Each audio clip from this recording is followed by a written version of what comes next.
to Athletes to Entrepreneurs, the Alumni Journey. I'm Rob Finkelstein, founder and CEO of Alumni Direct, where we've created a platform for athletes and others to network and connect within their groups. We also have areas where they can tap into resources for financial and health and business and other types of education. But what this show is all about is we talk to former collegiate and professional athletes, and we talk about their journey and transition out of sports, ultimately to successful business leadership and entrepreneurship. And it's all about teaching aspiring athletes that there is life after sports, because it is a major issue today that athletes deal with. And so excited today to have Bill Burke. How you doing, Bill? I'm doing great, Rob. Thanks for having me on. It's a pleasure. So Bill was a former football player, college football player, played at Michigan State. When he was done, had a couple mini camps and stuff like that in the NFL. Ultimately, he has gone through a career of sales, and then eventually he got into the financial space, and he is an associate partner now at the Podium Group. I said it correctly. We were talking about that before. I can't read my writing, but doing a lot of things with athletes and C-level, and he'll talk about that a little bit later. And then he is also the author of the book, Victory Outside the Arena. So excited to hear more about that. You know, it's funny, Bill, every time I talk about every once in a while I'll have these podcast guests that have written books, and then it gets in this whole thing like you got to write a book. Everybody says you got to write a book, and we'll talk about that later. And my head starts spinning like, how do you write a book? It takes too long. So I need the AI version and the Audible and everything else just to be done for me, I guess, if I was the right one. So it's definitely daunting, no doubt about it. It took me 2 years. I tried to discipline myself to do it in between the other aspects of my life, which was not at times easy at all. But no, I think you should definitely do it if it's, in the back of your mind at some point, and, without, of course, putting any pressure on yourself. But I actually, part of the reason, lots of reasons for writing the book, but one of the reasons was I heard somewhere, somebody said that there was a New York Times study done that 80% of people in the world feel like they've got a book inside of them, and only less than 1% of those people actually write it and then publish it out to the world. So I thought, I've got to be one of those people. I don't know when this will get completed. Maybe it takes 2 decades, but I've got to get it done. And so here I am. And for all your viewers and listeners out there, that just shows Bill's athletic tenacity and competitiveness there. So let's. I always like to talk about sports growing up and playing sports and how it shaped you leading up into college.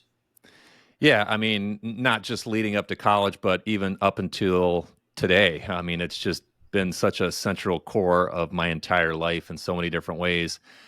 Begged my parents to let me go play organized football at 8 years old, finally allowed me to do that when the timing was right. And I never looked back from there, but I just started learning so many great lessons that I didn't even realize I was absorbing at that point. But just, so many thoughts and habits around hard work. And of course, the aspect of camaraderie and being in a team environment and going through a shared experience with all these other guys who wanted the same things that I did, and also were willing to put in the work and, risk the possibility of failure for that opportunity to actually ultimately succeed. So we could do hours and hours on all the lessons that sports teaches all of us. And I think all of us remain to this day of a big fan of sports because we can't play it anymore.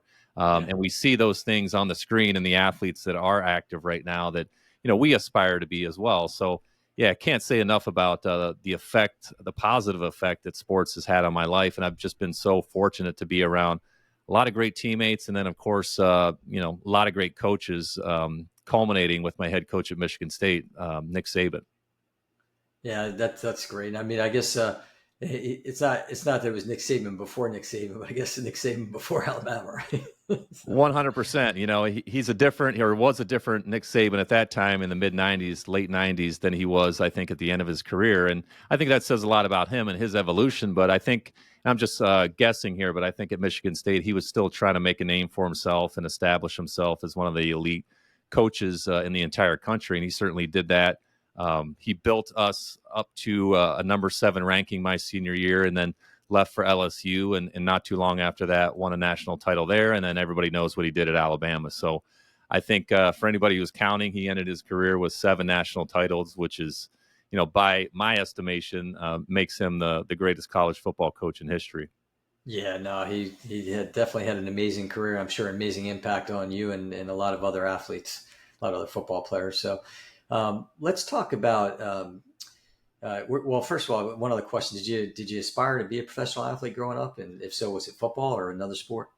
No, absolutely, 100%. It was football, absolutely, no doubt about it. I dabbled as a kid in a couple years of baseball, a couple years of basketball, and I got into phases where I really enjoyed those things as well. Because at that age, you're really heavily influenced about or around what your friends are doing at the time, and maybe the seasons. There's a lot of hype around a particular other sport. But no, I think as I got older and as each year went by, and once I got to my freshman year in high school, I really just started to understand that that was going to be my path, and that's where I had the most to offer. A particular team, I wasn't especially great at any of the other sports, and so quarterback specifically was something that really aligned with my skills and abilities. Really enjoyed it.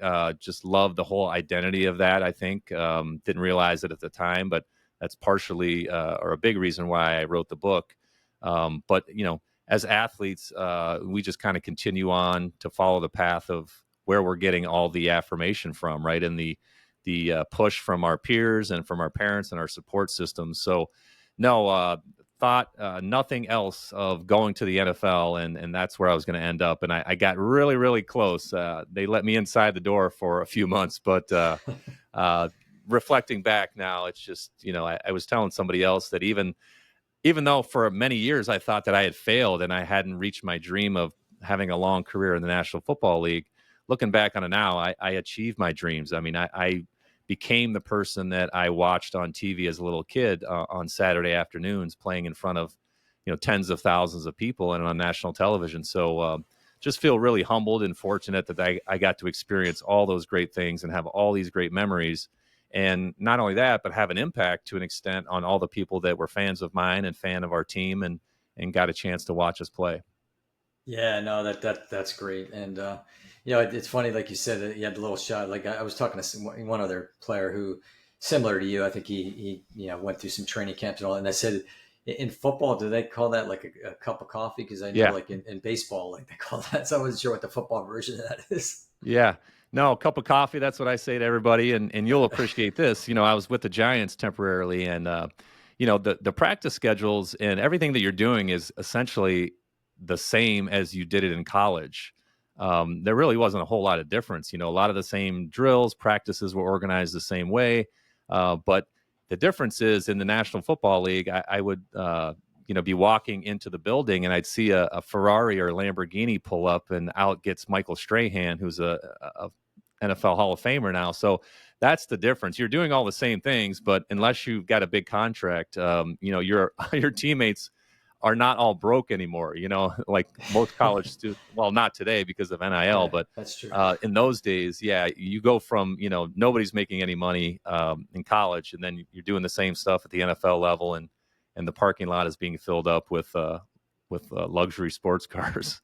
Yeah, yeah, for sure. So let's talk about transitioning out of sports and more from like the education side. So I always like to talk about when you were in school, and maybe not because it was a while back like me, but were there programs for the athletes or the alumni athletes that kind of, what's next after sports, and not like the 1 day workshop, but like, was there any kind of programs there then, or if you know of today? Unfortunately, there was not, and that's why I think it was hard for me to try and figure out not just what to do next, but who I could become next. There really wasn't a support system of people that were as dedicated with their time and their energy as there was when I was an actual player. And that's not a knock on them, and that's kind of their job to get guys ready to perform on the field, the current athletes. So no, there wasn't a lot of education around that, which kind of adds to the lonely feeling for former athletes, because now you kind of feel like you were interested in me when I was available to play, and then now that my last game has finished, where did everybody go? There's not a lot of support around helping me, the person, move Right. forward. So unfortunately, no. And again, that's a big reason why I wrote the book, to try and help some of those athletes who might not be getting any support right now from their institution or from anybody else for that matter.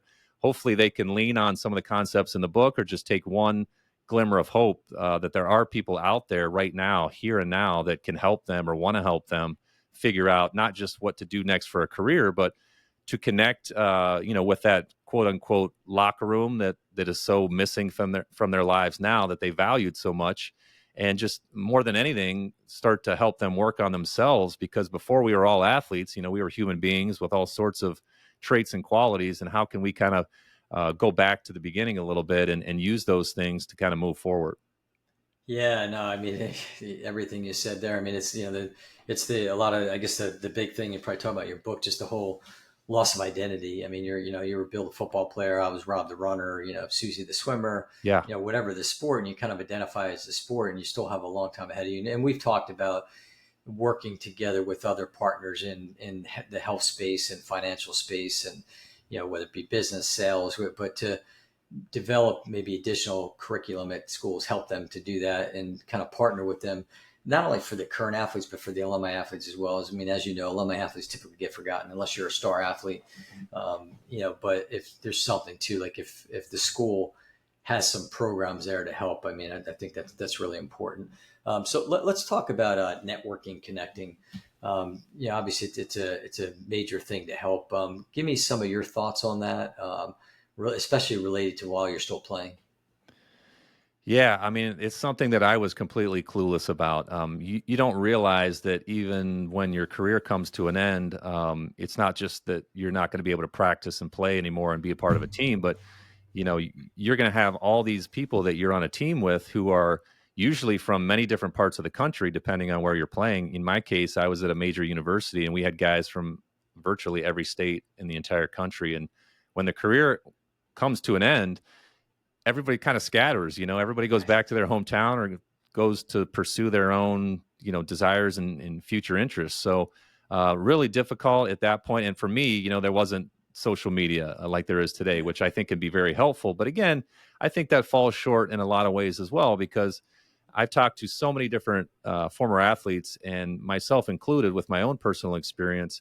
It's not the games that you miss, or the touchdowns, or the adulation, or the recognition, or playing in front of the fans. Of course, all those things are valued, and you miss those to an extent. But the real thing that everybody says they miss the most is just being in the locker room with their teammates, complaining about the coaches or the hard workout that you just had, or just joking around, letting off some steam, because things are hard, and being an athlete is hard. So when that goes away, you really start to realize that you're a lot more alone than you were before that. So where do you kind of discover some of those feelings that we all need? We all need that connection.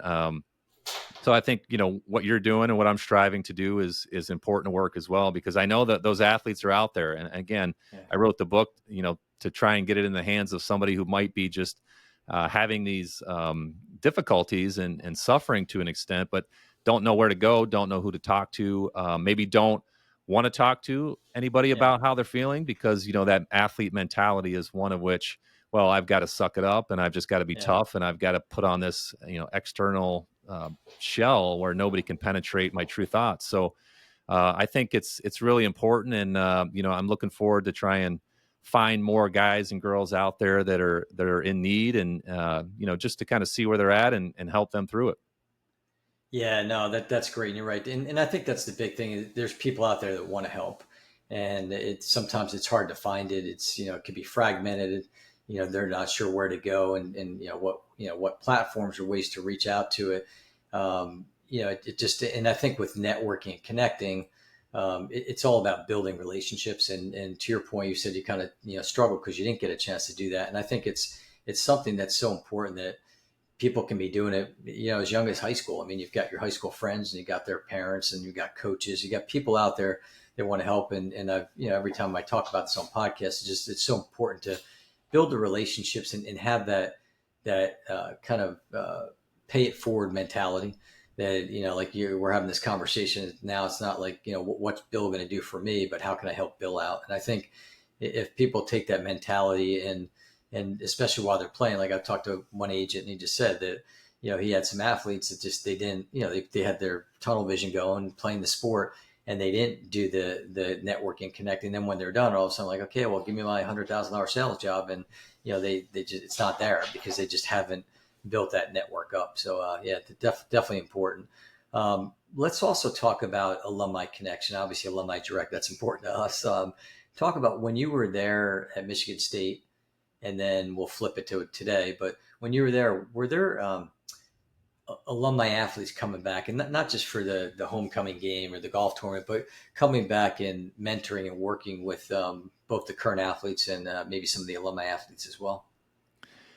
Not on a regular basis. I think there's more focus around that now. I know the last several coaches at Michigan State at football are always looking to make sure and figure out how they can make former athletes as much a part of the program as possible. But on a regular basis, and occasionally, of course, there might be gatherings where some guys might informally offer some advice. But I think one of the big challenges with that, Rob, to be completely honest, is, and from what I've heard from athletic departments, is the players, the current players, their time is so limited just because of every single thing they've got to do throughout the day. We're talking meetings and lifting weights and practice and Right. their classes and tutoring and all these external life skills opportunities as well. Maybe they're giving their time back to the community. So they are spread really thin. And especially when, some of these things that we're talking about are more for former athletes and life after sports. It's Right. difficult, I think, to squeeze that in or determine where that lies on the priority list. So I think it's much needed, like you do. I just don't know exactly what the strategy should be in terms of being within those programs and talking to the current athletes. There's got to be some creative ways, though, because I think you're right. I think what you're getting at is sometimes when you wait to become a former athlete and then you're kind of hit in the face with all these issues, it might be more beneficial to start learning about some of this stuff when you're a current athlete. So it's not such an abrupt, eye-opening experience when, the lights finally go out and, you're left to kind of pick up the pieces yourself. Yeah, I mean, I was talking to one guy, one of my other podcast, former podcast guests, and he said that he really wishes there would have been like a 4 week workshop or just a mandatory class that you had to take. And to your point, I mean, especially as a Division I athlete, you're so consumed in your sport, and like you said, you don't have the time. But it's something that I guess, in like what he said is maybe they would have been forced into that time, and it would have been, looking back in retrospect, it would have been very valuable to that person to have that, and other athletes as well. Not only that, but I think there's so many former athletes, alumni athletes, who would love to give their knowledge and their time because they want to pay it forward and they want to go back and teach the young guys the things that they wish they had learned. I mean, I'm certainly in that camp. I feel like I've got a ton of knowledge that I can give back to anybody who's a current athlete who might be thinking ahead about their future and what they need to be prepared for. So 100% in agreement that there's a huge need for it. Yeah, for sure. So I always like to, and I preface it each time, but I always like to ask this fun question. Somebody brought it up to me. Now I keep saying 15 to 20 before I know it's going to be 25 to 30 episodes. But what advice would you give to freshman Bill?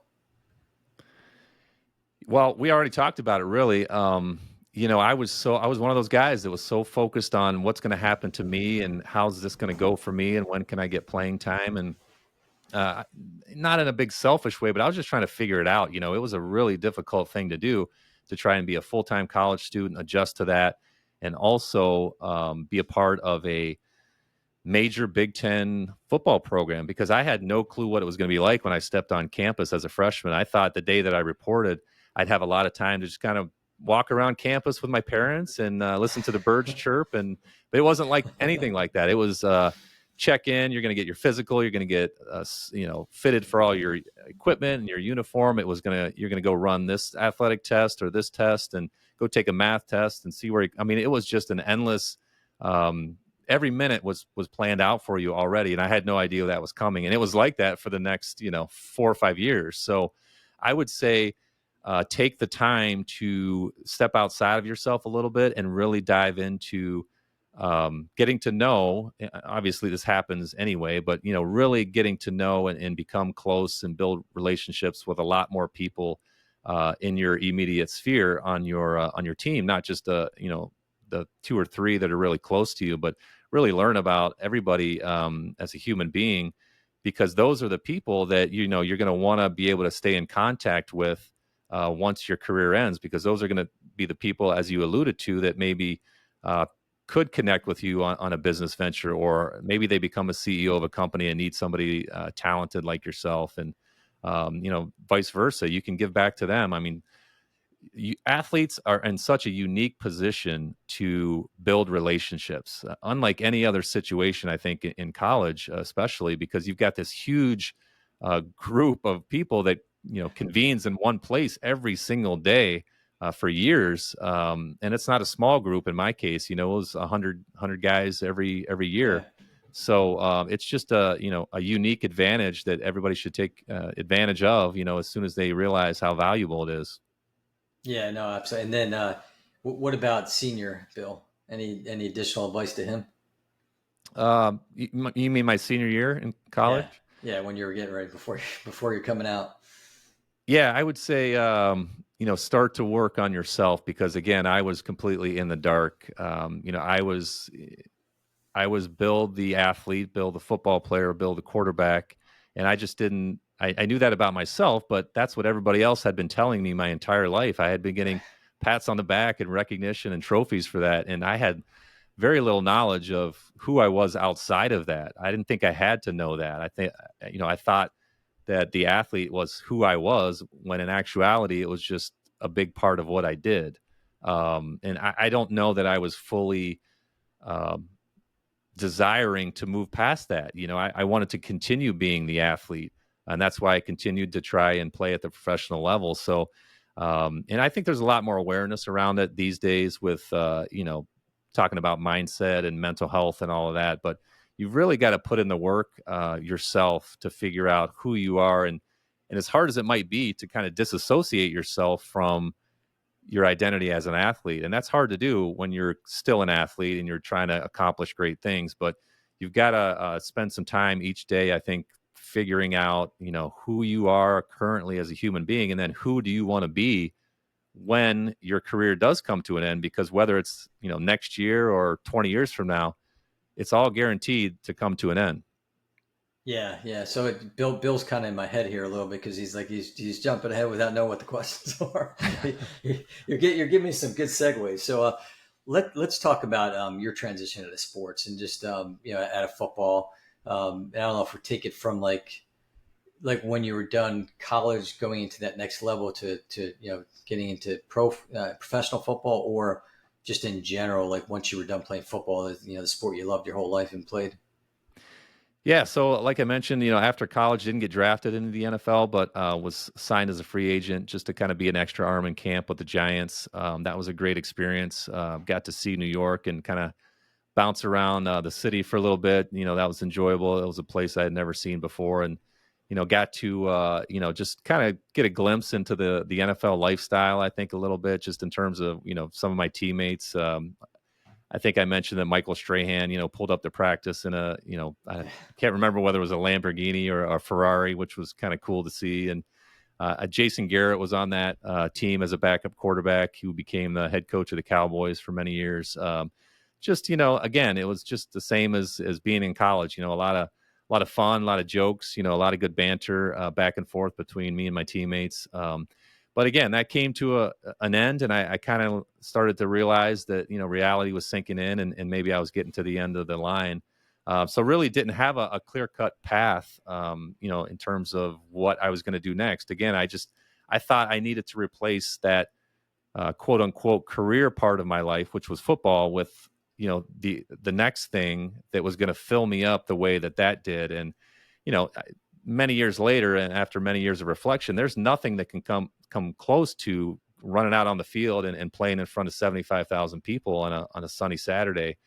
So again, I think the internal work is even more important for athletes, and I think the higher you go up in your sport, the tougher it may be to try and figure out what's next, because you've tasted so much rare air, so to speak.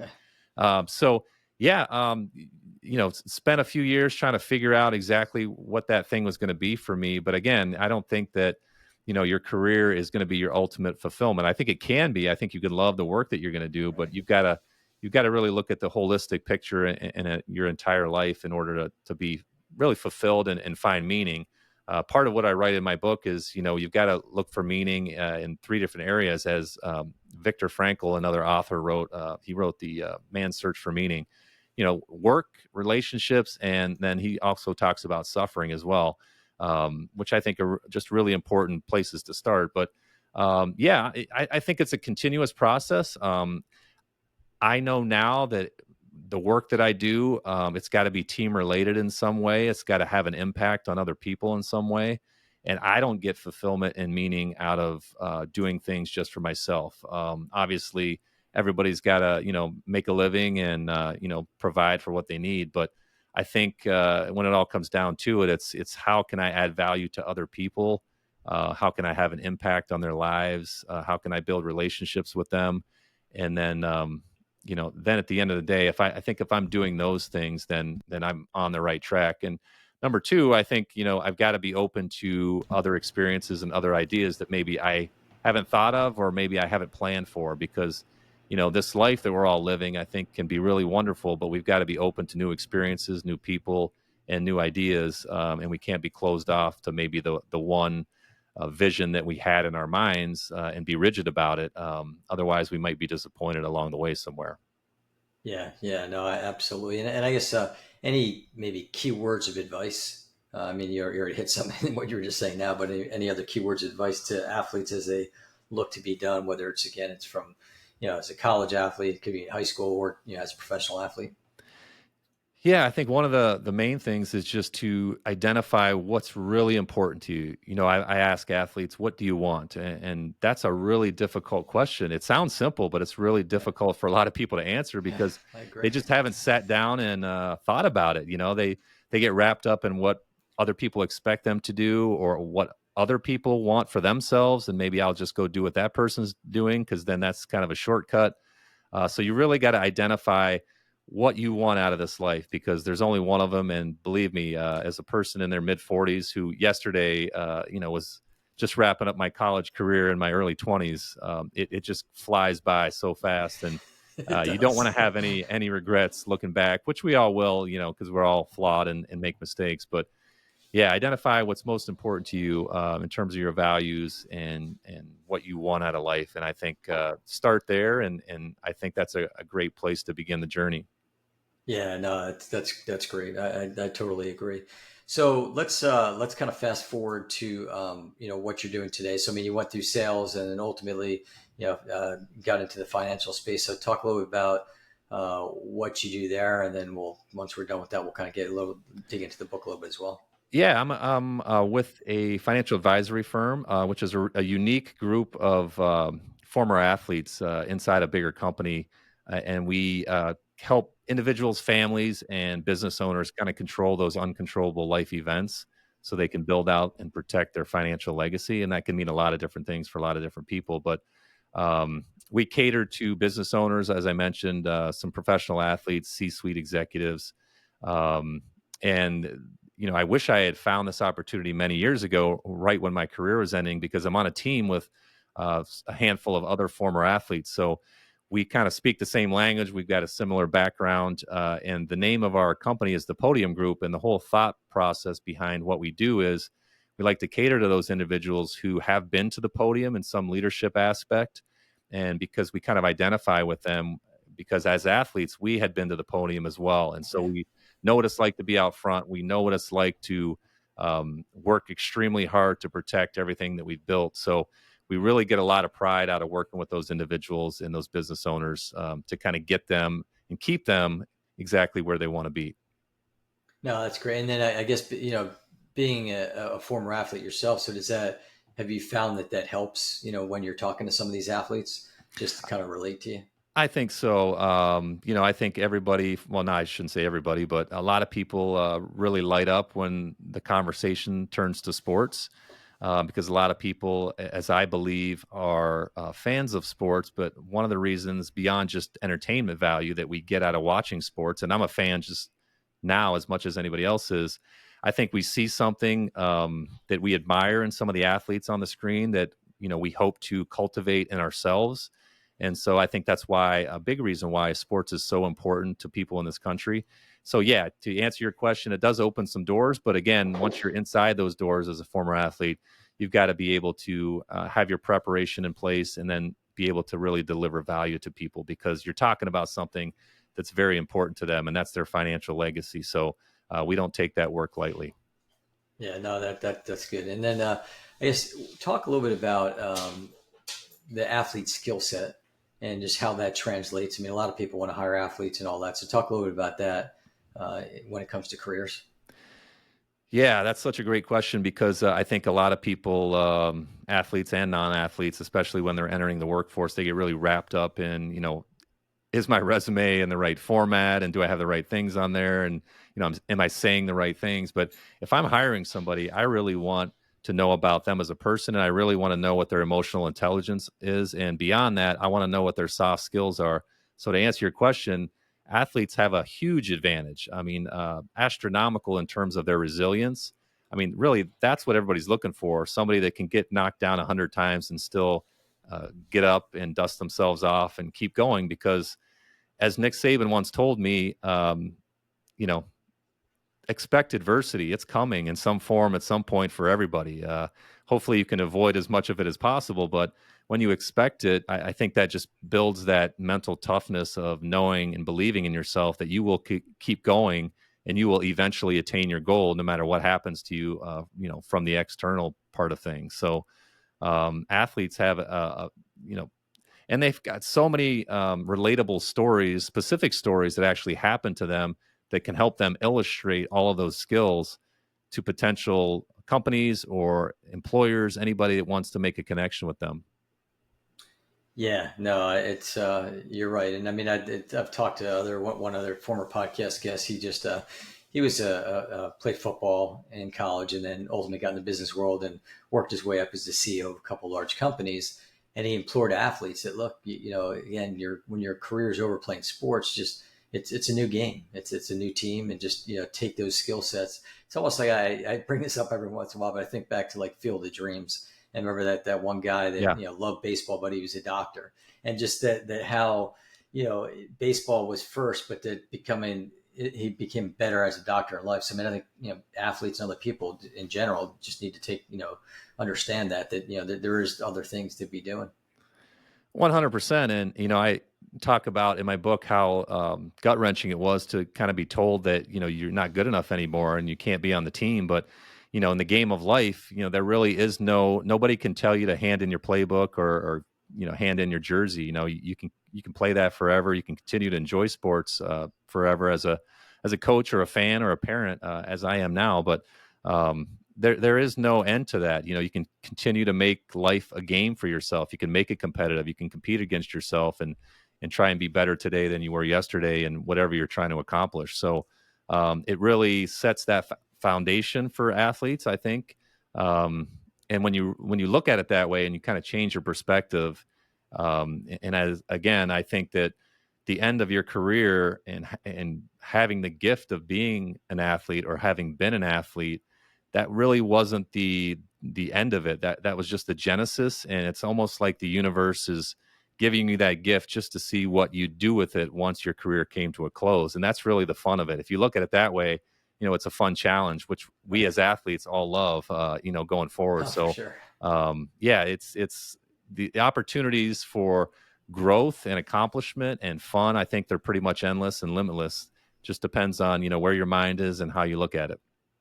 Yeah, yeah. Okay. So now let's get to the book. So tell Sure. everybody about your book and maybe the genesis of it, and then just kind of some of the things that you cover. Yeah, the title is Victory Outside the Arena because, again, obviously, once that arena closes for us, we've got a whole new victory to pursue. The subtitle is How Athletes Can Go From Isolated to Inspired Once the Applause Begins to Fade. And really, born out of my own experiences, for many years ago, just the struggles of trying to figure out who I was and what I was going to do and who I could become. And I think Nick Saban was a big inspiration for it. He used to come into our team meetings every Monday and just talk about a theme for the week, to try and get us motivated and to try and get us focused on, what we need to accomplish that week. And he walked in one day and he said, he asked us the question, how long does a typical football play last in a game? And I hadn't really ever thought about that. I had been playing football for many years, but he said 6 seconds. And then he went on to explain that, if you can just strain and do everything you can, just, literally bust a gut for 6 seconds. It's kind of like sticking your hand in the fire. It's going to be painful, might leave some scars, but if you can do that and just focus on that 6 seconds and then repeat that process another 70 times, then you won't ever have to worry about the scoreboard or the result of the game. So the theme and the framework for my book is kind of based on that. And I think it's another way to say, you've got to get a little uncomfortable, in this process of kind of going through your journey after your career comes to a close. And there are going to be many instances where you've got to stick your hand in the fire, so to speak, and that can mean a lot of different things. So I kind of lay out a framework that spells out the word FIRE, F-I-R-E, for individuals who are interested in, this topic and reading the book. And I think it's beneficial, even if you feel like you've got things kind of figured out, combined with my experience and what I learned from Saban. I've got some stuff in the book as well that I've learned on my own, just from pursuing my own personal development journey since my playing days have ended. So I think it's a great resource. I'm proud of it, and really excited about, hearing some feedback from former athletes. Yeah, that's great. And again, kudos to you. Like we talked about for writing it. Is there an Audible version too, or just the reading version? As we record this, just the ebook version and then the paperback version, but I do have plans to put out an audiobook at some point. Now, is Nick Saban going to be the moderator? He's not going to be the narrator, but he's the narrator, yeah. I was able to get his endorsement for the front cover of the book. So, cool. I was really proud to have his name on the front as well, since he was such a big inspiration for it. And he's been such a big inspiration and such a big educational component for me in my life. Yeah, that's great. So how can people find you? How can they find the book? Yeah, thanks for that. I've actually got an offer for your audience, for your listeners. Anybody that wants a free copy of the paperback version, just a nominal shipping and handling fee, but I'm happy to give away the book itself for free. They can go to outsidethearena.com/free book. And we'll get that in the mail to you as soon as possible. And again, just, I'm so humbled and love hearing the feedback from former athletes, because I know we've been in a space together at some point, and I just love hearing, people's personal stories and how the book has had an impact on them. So just like all the lessons that I've learned from my coaches and teammates, hopefully this book can pay it forward to the next generation of athletes. That's great. And then LinkedIn, Instagram, as far as you and your company? Yep, LinkedIn. I've got a personal page as well. You can also visit the podiumgroup.com to learn a little bit more about that side of things. But yeah, happy to connect with anybody that is interested in these topics. Love these conversations. Yeah, no, this has been great. And you can find us at alumnidirect.com.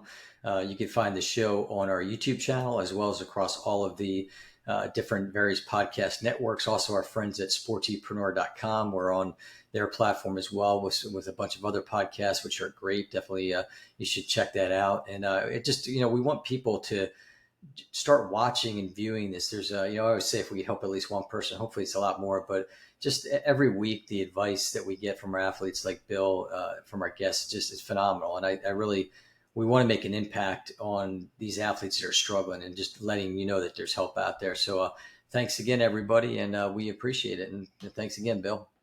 Thanks, Rob. Really enjoyed it. It's our pleasure.